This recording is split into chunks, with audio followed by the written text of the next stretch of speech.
আমি যেভাবে ঘরোয়া উপায়ে স্বাস্থ্যসম্মতভাবে হোমমেড তৈরি করে থাকি সেটাই আজকে আপনাদের সাথে শেয়ার করব। হ্যালো এভরিওয়ান, আসসালামু আলাইকুম। কেমন আছেন আপনারা? আমার পেজটাকে একটু ফলো দিয়ে সাথে থাকবেন। আমার পেজের নাম হলো বরসা হোমমেড বেবি ফুড। তো চলেন আজকে কিভাবে তৈরি করতে হবে সেটাই কিন্তু শেয়ার করব।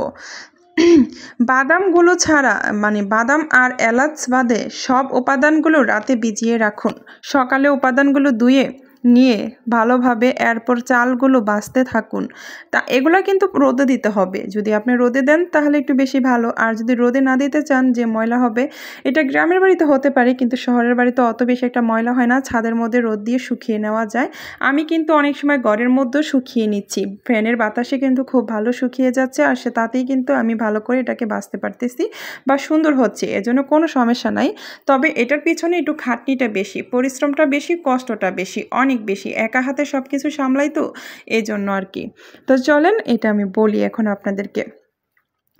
তারপরে এইগুলোকে ভালো করে ভাজতে থাকুন যতক্ষণ না যেগুলো ফুলে উঠছে বা ডালগুলো ও গম মুচমুচে এবং বাদামি রং না হওয়া পর্যন্ত ভাজুন। বুটটা ভেজে নিন যতক্ষণ না সেটা মচমচে হচ্ছে। সাবুদানাও শুকনো করে ভেজে নিন। কাজু বাদাম ভেজে নিন। কাঠবাদাম, এলাচ ঘ্রাণ না ছড়ান পর্যন্ত ভাজুন। সবগুলো উপাদান এবার স্বাভাবিক তাপমাত্রায় হওয়া পর্যন্ত রেখে দিন। এবার সবগুলো উপাদান ভালোভাবে পিষে গুঁড়ো করে নিতে পারেন। এটা যদি আপনি বাসায় বানান তাহলে ব্লেন্ডারও অল্পর মধ্যে আপনি গুঁড়ো করে নিতে পারেন, অথবা যদি আপনি ব্যবসা করতে চান তাহলে এটা আপনি মেলে নিয়ে ভাঙাতে পারেন। আসলে এটাকে গুঁড়া করতে হবে, একটু দানা দানা রাখতে হবে সুজির মতো, যাতে বাচ্চাদের খেতে অসুবিধা না হয়। সেইভাবেই কিন্তু জিনিসগুলোকে করতে হবে, তবে এইটা খুব সাবধানতার সাথে করতে হবে।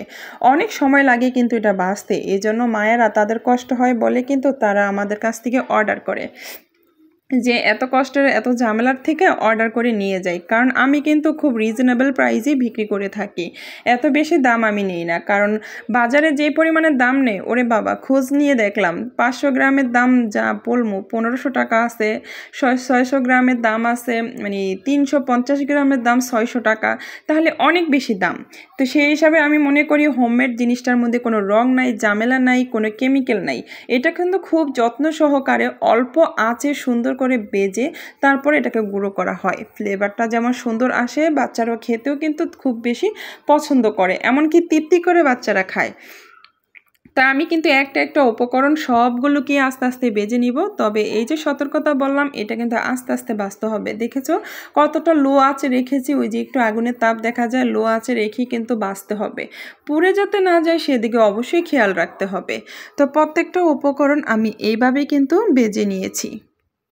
তবে এই সেরেলাকের কোনো পার্শ্ব প্রতিক্রিয়া নেই, যেহেতু এটি বাচ্চাদের জন্য তৈরি, তাই এর মধ্যে তেমন কোনো কেমিক্যাল, রং এসব ব্যবহার করা হয় না। বাচ্চাদের জন্য একদম নিখুঁত একটি খাবার এই সেরেলাক। সেরেলাক বাচ্চাদের আসক্ত করে না, তবে সেরেলাকের মধ্যে উচ্চ মাত্রায় চিনি পাওয়া যায়, বাচ্চার স্থূলতা বৃদ্ধি করতে পারে। আমি কিন্তু এইটাতে লবণ অথবা চিনি কোনোটাই অ্যাড করি না, কারণ এই শস্যদানার মধ্যে যা আছে তাতেই কিন্তু যথেষ্ট। আমরা কিন্তু চাইলে, আমি আমার বাচ্চাকে খাওয়াইছি ঠিক এইভাবেই, ওদেরকে আমি চিনি বা মিষ্টি ছাড়াই এটাকে খাওয়াইছি। তো আপনারা চাইলে এটা দুধ দিয়ে খাওয়াতে পারেন, বা প্লাস শুধু পানি দিয়েও রান্না করে খাওয়াতে পারেন। দুধ না থাকলে দুধ ছাড়াও রান্না করে খাওয়াতে পারেন। মিশ্রি থাকলে মিশ্রি দিবেন, না থাকলে মিশ্রি ছাড়াই খাওয়াবেন। বাচ্চাদের যত মিষ্টি না দেওয়া যায় ততই ভালো, আর এটার মধ্যে যে মিষ্টি আছে সেটাই কিন্তু যথেষ্ট, এজন্য মিষ্টিটা না দিলেও চলে।